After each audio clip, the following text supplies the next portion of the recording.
and you'll miss it. Hidden just west of the 5 lies the catalyst that helped build Los Angeles into an industrial powerhouse. These 120 acres may look like one huge semi-truck parking lot, but this rail yard on the banks of the Los Angeles River holds the key to the river's future and helps decode the city's past.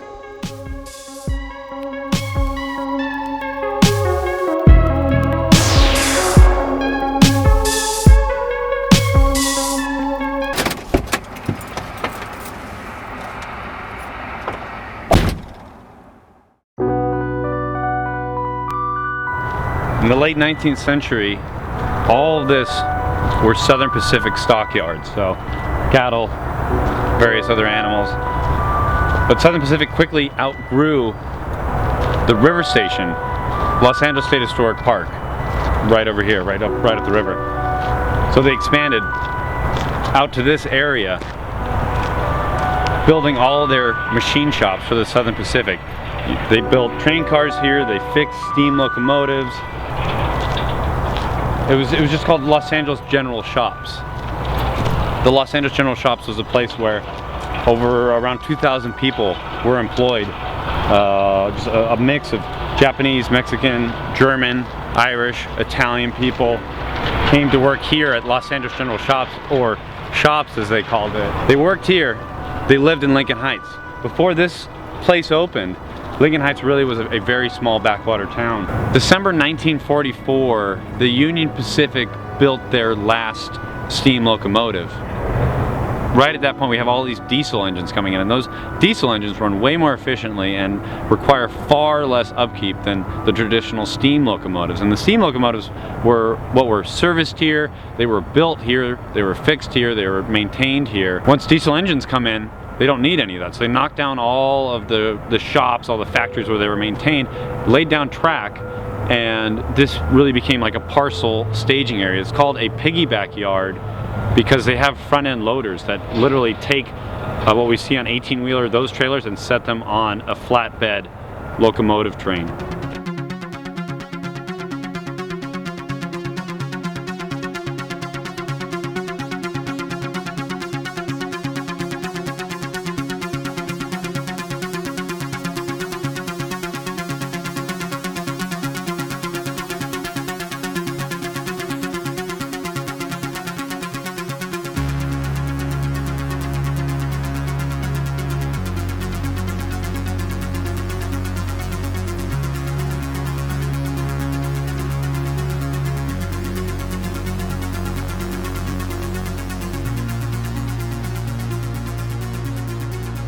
Here, so close to the city center, we've started to see a pattern of old pieces of infrastructure becoming public places. We have the old river station, Southern Pacific River Station, becoming Los Angeles State Historic Park.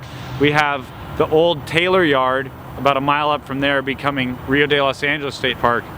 And here, with these 120 acres, people want to see this turned into a park because it's just hard to find open space in Los Angeles any longer. So those old railroad pieces of infrastructure are kind of perfect spots.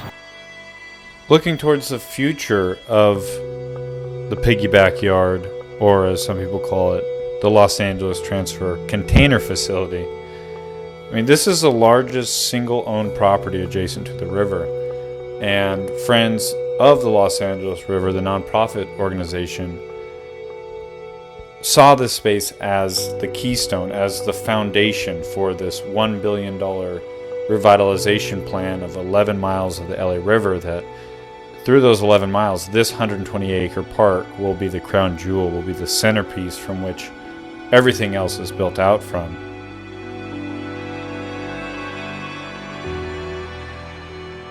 The tricky thing with this whole situation is that since it is the centerpiece, if this falls through, then that whole Alternative 20, that whole 11-mile, $1 billion project is in jeopardy. If Union Pacific doesn't want to sell, then they really need to go back to square one and fix and tweak their original plan, because this, like I said, is the centerpiece. I'm drawn towards this place because of the sheer size of it. I don't know where else you can see such a huge piece of infrastructure so nakedly on display so close to downtown. To really understand the size of it though, you need to see it for yourself. You need to see it in person. As always, there's a maps link beneath the video, so click on that, come out here, park along Mission Street, and you can see it for yourself. And with that, I'll say thanks for watching.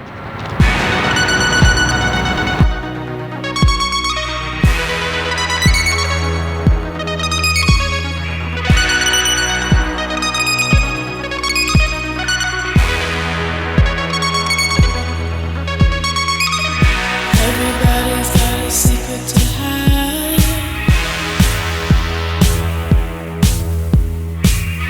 Everyone is slipping backwards. I drank